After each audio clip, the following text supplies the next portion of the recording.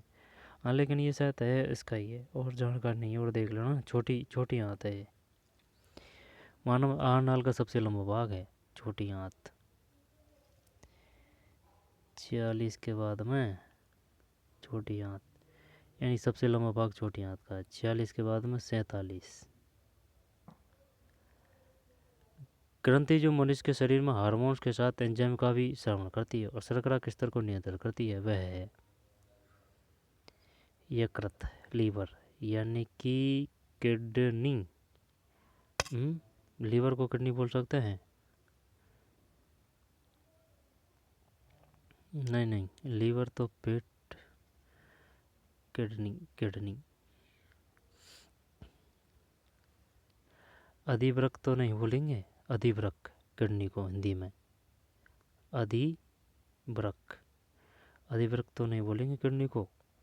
यकृत तो लीवर हो गया, ये लार ग्रंथि है। अधिवृक्क तो ये आ गया एड्रिनल ग्रंथि, अग्नाशय पैक्रियांस।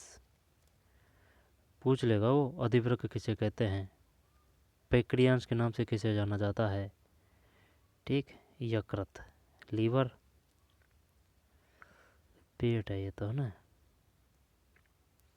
शरीर जो मनुष्य के शरीर में हार्मोन साथ एंजाइम का भी श्रावण करती है, शर्करा के स्तर को नियंत्रित करती है, वह है, ये अग्नाशय ही करते हैं। 47, 47 डी सही है, हाँ डी सही है, अग्नाशय पैक्रियांस। देख, ग्रंथि जो मनुष्य के शरीर में हार्मोन्स के साथ, ग्रंथि जो मनुष्य के शरीर में हार्मोन्स के साथ एंजाइम का भी श्रावण करती है और शर्करा के स्तर को नियंत्रित करती है, वह है, तो वह है अग्नाशय पैक्रियांस। जबकि ये अग्नाशय का भाग है, अग्नाशय की बात नहीं आ रही है यहाँ। ग्रंथि जो मनुष्य के शरीर में हार्मोन साथ एंजाइम का भी श्रावण करती है, शर्करा के स्तरों, शर्करा, शर्करा, शर्करा मतलब हम दाए ग्लैंड, दाए secretes hormones as well as a enzyme in the human body and a control blood sugar level in the blood sugar level is the blood sugar level is the blood sugar level, है ना, blood sugar, blood sugar की बात कर रहा है। अग्नाशय पैक्रियांस, यकृत, liver, लार ग्रंथि, और है ना, यकृत यानी लीवर, लार ग्रंथि, अधिवृक्क, एड्रिनल, और एक ग्रंथि वो भी है पिट्यूटरी ग्रंथि। जो बताइए संकटकालीन ग्रंथि किसे कहा गया है, एड्रिनल को या फिर पिट्यूटरी ग्रंथि को। और बच्चे की उम्र वगैरह बढ़ने का प्रभाव किस ग्रंथि से होता है, जैसे कि लंबाई का बढ़ना, कम होना वगैरह। जब इसमें ये है भैया ना, ध्यान दे लेना इस पर, अग्नाशय पैक्रियांस, है ना, अग्नाशय पैक्रियांस, यकृत, लीवर, लार ग्रंथि, अधिवृक्क, एड्रिनल ग्रंथि, अग्नाशय पैक्रियांस। 47 डी सही है। फिर सूची फर्स्ट सूची सेकंड के साथ, सूची फर्स्ट सूची सेकंड के साथ मिलान कीजिए। ग्रास नली की मांसपेशियों की विशेष गति, छोटी आंत का पहला और सबसे छोटा भाग, छोटी आंत का पहला, है ना, छोटी आंत का पहला और सबसे छोटा भाग, आहार नाल का अंतिम सिरा, आहार नाल का वह भाग जो मुंह के बाद आता है, आहार नाल का अंतिम सिरा, ये तो मलाशय हो गया ना, मलाशय अभी बताया था इससे पहले पढ़ना ना, मल निकास, आहार नलिका का अंतिम सिरा, मलाशय, आहार नाल का वह भाग जो मुंह के बाद आता है, मुंह के बाद आता है, मुंह के बाद कौन सा आएगा, तो मुख, मुख हुआ,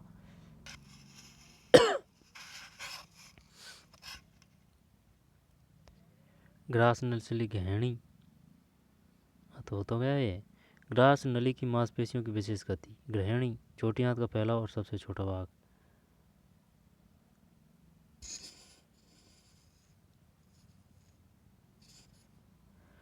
सी में 4, सी में 4 एक में ही तो है। अगर सी में 4 एक में है तो फिर ए में 1, ए में 1 है ना, ए में 1 है, ए में 1 है, तो फिर बी में 3,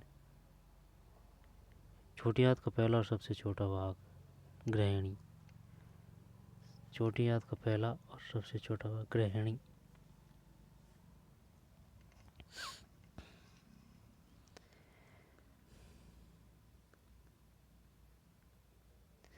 अड़तालीस, 48 में बी है, सही है। 1 3 4 2, 1 3 4 और ये 2। ग्रास नली की मांसपेशियों की विशेष गति क्रमाकुंचन, छोटी आंत का पहला और सबसे छोटा भाग, छोटी आंत का पहला है ना, छोटी आंत का, छोटी आंत का, छोटी आंत, छोटी आंत, छोटी आंत का पहला और सबसे छोटा भाग, ये ग्रहणी है। और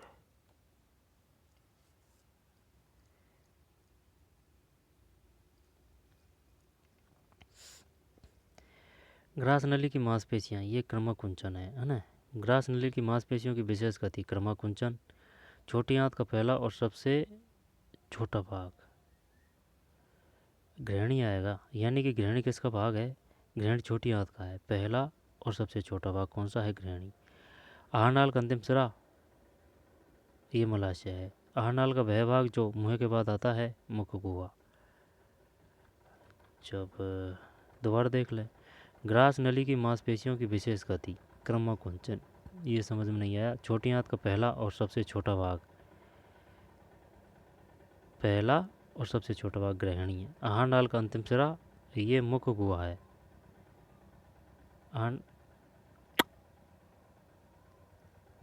गलत बता रहा है यार, है ना। 1 3 4 2, 1 और ये गया 3 ना, 1 3 और ये गया 4 और ये गया 2। यानी कि ग्रास नली की मांसपेशियों की विशेष गति, ग्रास नली की मांसपेशियों की विशेष गति क्रमाकुंचन है भाई। छोटी आंत का पहला और सबसे छोटा भाग, छोटी आंत का पहला और सबसे छोटा भाग, ये ग्रहणी है। ग्रहणी, बताइए ग्रहणी किसका भाग है? छोटी आंत का सबसे पहला और सबसे छोटा भाग। आहारनाल का अंतिम सिरा मलाशय। आहारनाल का वह भाग जो मुंह के बाद आता है, मुंह के बाद, मुख गुहा है, मुख गुहा। ग्रास नली की मांसपेशियों की विशेष गति क्रमाकुंचन, ग्रास नली की मांसपेशियों की विशेष गति क्रमाकुंचन, छोटी आंत का पहला और सबसे छोटा भाग ग्रहणी। आहारनाल का अंतिम सिरा मलाशय। आहारनाल का वह भाग जो मुंह के बाद आता है, मुख गुहा। फिर है ना, सही है ना, 49 है। होली पर पुरुषों द्वारा कौन से गीत गाए जाते हैं? निम्नलिखित विकल्प सर्वाधिक उपयुक्त उत्तर चुने। तो देखें, रसिया है, तोरण तो विवाह पे गाया जाता है ना, तोरण तो आएगा नहीं। बंधावा हो सकता है। होली पर पुरुषों द्वारा, रसिया ही करते हैं भैया। 49 में सही है रसिया। ये इधर होता है ज़्यादातर अलवर वर्ग पर, है ना, रसिया। गुर्जर जातियों का वो है रसिया। होली पर पुरुषों द्वारा कौन से गीत गाए जाते हैं? जब ऑप्शन के हिसाब से इसमें यही है रसिया, है ना, 49 में। लेकिन बंधावा कब गाया जाता है, किससे संबंधित है? ठीक है ना, ये सब पता होना चाहिए। बताइए ये बंधावा और मायरा क्या है? मायरा सब शायद भाषा से संबंधित है। मायरा ये भी विवाह से संबंधित है। तोरण, मायरा तोरण विवाह, बंधावा भी शायद विवाह से, ये तीनों विवाह से ही है। ठीक, पेपर वाले ने दे दिया है।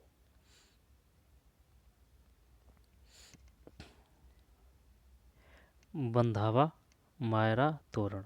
बंधावा, बदावा है, बदावा, वे धावा, बदावा, बदावा, मायरा, तोरण। होली पर पुरुषों द्वारा कौन से गीत गाए जाते हैं?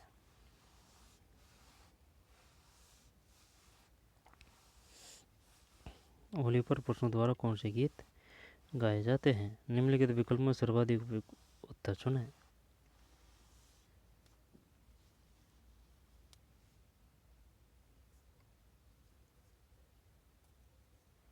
रसिया है ना, जबकि मायरा, मायरा, तोरण और बंधावा ये क्या है? गीत है। पूछेगा वो, मायरा और तोरण क्या है? गीत। बंधावा, मायरा, तोरण गीत है ना। बंधावा, मायरा, तोरण। होली पर पुरुषों द्वारा कौन से गीत गाए जाते हैं? मायरा, बंधावा, तोरण। मायरा, मायरा, मायरा, तोरण, बंधावा। जब मायरा, तोरण, बंधावा, ठीक है। मायरा, बंधावा और तोरण। मायरा, दोबारा देख। होली पर पुरुषों द्वारा कौन से गीत गाए जाते हैं? ये रसिया गाया जाता है, लेकिन इनका भी पता होना चाहिए। मायरा और तोरण और बंधावा। बताइए विवाह के अवसर पर कौन सा गीत गाए जाते हैं? बंधावा है ना, बंधावा, मायरा, तोरण। बैंधावा, बैंधावा है ना, बैंधावा, बैंधावा, बैंधावा, मायरा और तोरण। बंधावा, मायरा और तोरण। आएगा ये क्वेश्चन, पूछेगा ना। तोरण तो कोई दिक्कत नहीं है, तोरण तो याद है। मायरा है ना, Narsi zero Miro, Narsi zero भात, तो मायरा है ना। और बेधावा, बधावा जैसे कि पहरावणी बांधते नहीं है क्या, सिर वगैरह या फिर पहरावणी करते हैं या फिर बांधते हैं सिर पे, जो पगड़ी वगैरह वगैरह बांधते हैं, बंधावा, वही ये सहती है विवाह के अवसर पर है ना। मायरा, तोरण और बंधावा। और देख लेना भाई, रसिया, रसिया इसमें आंसर। तो कैला देवी मंदिर में कौन सा नृत्य किया जाता है? ये तो लांगुड़िया है। 50 में, ठीक। तो चलिए मिलते हैं कोई और वीडियो में। 50 कर लिए, 50 अगली वीडियो में करेंगे। तो मिलते हैं नई वीडियो में। धन्यवाद।